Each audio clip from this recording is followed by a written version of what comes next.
Querido Deus, nós te agradecemos por mais uma semana de vida e de estudos, que o Senhor possa estar conosco no estudo desta nova lição, que vai falar sobre o livro de Marcos. Abençoe nosso estudo e nos dê compreensão para a Tua palavra através do Teu Santo Espírito. Perdoa os nossos pecados, em nome de Jesus eu agradeço. Amém.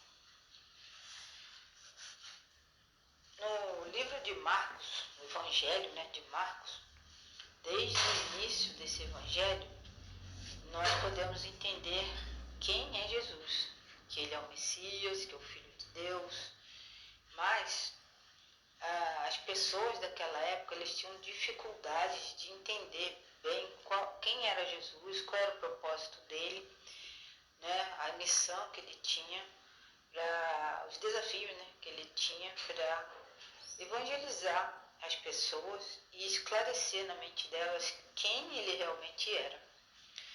Elas não sabiam quem Jesus era. Jesus veio para um mundo que não o conheceu. Mas interessante é que os demônios sabiam.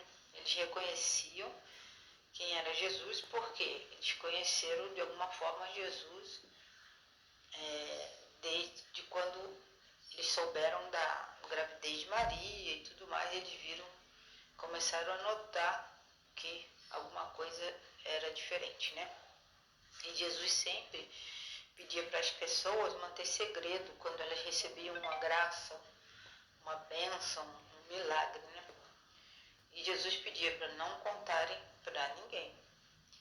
Então, nesse estudo de Marcos, nós vamos ver claramente, que não era apenas um segredo, mas também uma revelação surpreendente de quem era Jesus e o que ele realmente tinha para ensinar para as pessoas, naquela época.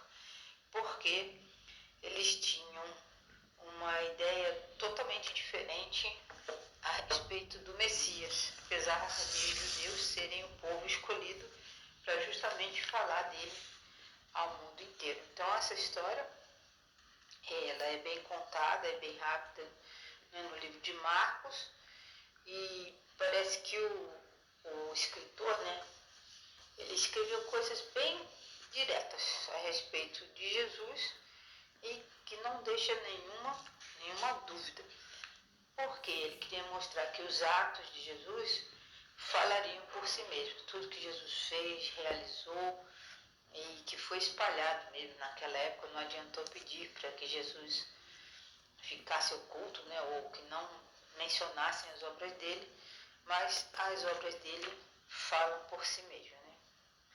Então nós temos o verso para memorizar. O tema da lição número 1 desse trimestre é o princípio do Evangelho.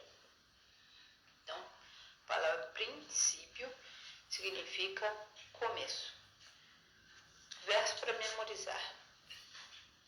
Depois de João Batista ter sido preso, Jesus foi para a Galileia, pregando o Evangelho de Deus. Jesus dizia: o tempo está cumprido e o reino de Deus está próximo. Arrependam-se e creiam no Evangelho. Marcos, capítulo 1, verso 14 e 15. Sábado, 29 de junho. Quem escreveu o Evangelho de Marcos e por que ele foi escrito? Nenhum dos 4 evangelhos traz o nome de seu autor. O texto que mais se aproxima da identificação do autor é do livro de João, que se refere aos discípulos amados, o discípulo amado. Então, Mateus, Marcos, Lucas e João, que são os 4 evangelhos, eles mesmos não se identificam como escritores desses livros. Mas algumas pistas, algumas dicas indicam quem eles são.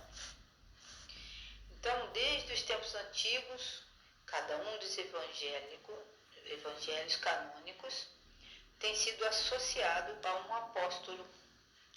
No caso de Mateus, Mateus e João. E nós temos visto então que o Evangelho de Lucas também, Lucas teve muita amizade com Paulo, então o jeito dele escrever era bem peculiar. E esse Evangelho de Marcos, Marcos teve muito, na verdade o nome dele é João Marcos, ele teve muito ligado, muito junto, andava muito junto com o apóstolo Pedro.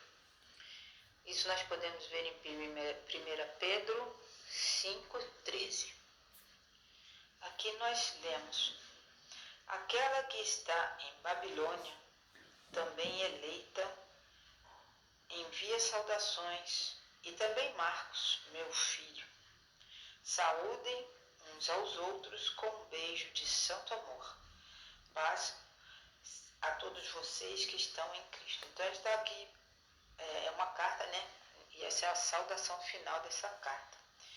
Aqui ele menciona então o nome de Marcos, tá ok?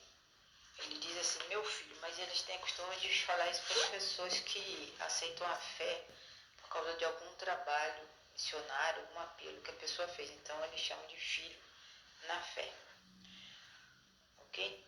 Então, nós vamos iniciar o estudo, nessa semana, aprendendo o que as escrituras realmente revelam sobre Marcos, E também nós vamos falar do que aconteceu com ele no início, porque ele não foi um discípulo direto de Cristo. Ele fez algumas coisas que o levou ao fracasso missionário, mas depois ele se tornou uma pessoa tão fiel que acabou escrevendo um livro. Então nós não devemos prestar atenção naquilo que é fracasso na nossa vida.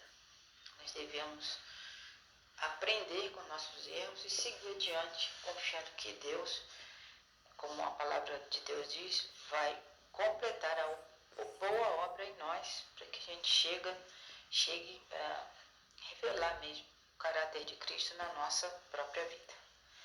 Bons estudos para vocês.